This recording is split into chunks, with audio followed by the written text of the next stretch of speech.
Hello, I'm Bonnie Rabikoff, and this week we are in the cellar with Marquee Selections to talk about rosés. And with me is their managing director, Chris Cribb. Once again, thank you for inviting us into your cellar. Sure, Bonnie, great to be here. Okay, rosé. Now that's been a little controversial with wine enthusiasts. Like rosés, neither here nor there. What do you think? Well, give me the hard question right off the bat. I know, we're not messing around here. Wine enthusiasts for a while didn't think that it was quite up to snuff.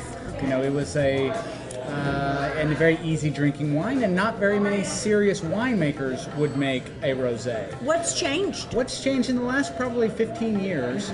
The idea of having lighter wines, yes. Having more food-friendly wines has grown. So you find a winemaker that's doing a lot in, say, a region like Napa, California, that says, you know, maybe I make a Chardonnay and I make a Cabernet, but I need something a little lighter to drink with some of my everyday type fare. Those same great winemakers, when they put their hand to rosé, can make something really interesting and exciting. Okay, and we're looking at a wine from Italy and a wine from Argentina. Yeah, well, we decided to go ahead and just go around the globe today. Okay, so I brought my globe so I can show you a little bit about where we're going. Okay. But we've started. We've got one rosé from Mendoza, Argentina. Okay. It is a Malbec, so that's the grape type. Which we normally think of as deep red wine. Deep red wine. So, okay. And you'll see here on the table and in our glasses, it's that bright pink. Okay.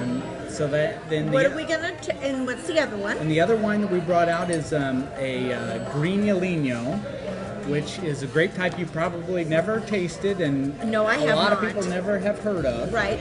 It is produced only in the Piedmont region of Italy, and it is a very thick skin grape with very large pips, like very large seeds in the grape. So when they found that when it is a red wine, but it makes such a light red wine that it's a rosé. It's a rosé. So I'm kind of blending. Okay. I'm fighting between that where Pinot Noirs are, that are a little bit fruity and heavier, to the really light blush whites that you find are, you know, what people used to just call it the White Zinfandel. White Zinfandel. We had to put it into this conversation. Okay, and we said it. That's the other thing. People used to think that blush wine, rosé wines were White Zinfandel. It's really not the case anymore. There's a lot of good stuff out there. So the first wine here, the Malbec Rosé. Find that it's got that strawberry. It does. That was the first thing that came up. Kind of that watermelon. Because it is made from that Malbec grape, you also find a little bit of that dark fruit in there. So it's got that real light color, but it's more that, say, dark cherry flavors. But it's a lighter. If Malbec isn't going to work for you because it's too intense, this would do it. Yes, it's a great way to taste it. The winemaker does this all organically, very fresh. We love that he does that. And the fact of the matter is that this wine comes from his 80-year-old vineyards, and he does it where it's the Sanjay method, which means he crushes the grapes and bleeds off part of the juice. So it's that dark, deep, but instead of sitting on the skins like the reserve Malbec that he makes, he just rushes this right into the winery, right into a tank. And so it's that light skin contact, which is the skin contact is what gives the wine the color. All right. So for people who have some difficulty with tannins but wish they could do more red, this might work. This is good. This is the red wine compound, resveratrol, is that healthy red wine compound they found that really is supposed to be really good for your heart and your health. So rosé is a great way to get it without having to have it in a nice chilled format. Okay, so it's going to be chilled. What do we want to serve with this? There's a lot of different things. Very versatile. Very versatile. Okay. You from burgers to something that's got a larger pizzas are always nice. That would be great with pizza. Even any of your more grilled fish is always a good one too. Like a seared tuna or something like that would be a very nice That pick. would be great. All right, so we're going to leave Argentina. We're going to Italy. We love Italy. So spin around the globe here. Spin around the globe. And this is back to Piedmont. So the Quattro Leoni Grigniolinio, one of the real interesting things I find about this grape and the region, that what we have with Castello Di Gabiano is a producer that works as a nursery to keep this grape alive. It was almost extinct, and so they created their own nursery and propagate plants out to help others in the area grow it. This is your light red. You know, like I said, it gets a little more earthy than the last one, where the last one was a little a little more dry and very fruity. This one is a little bit more earthy, kind of gives you that crushed leaves feel to it. I think that this would be the great complement to that charcuterie plate that's got, you know, a little bit of wonderful salmon meats or and cheeses and some olives and, you know, all that. That would be traditionally, you know, what I think this great way to start a party.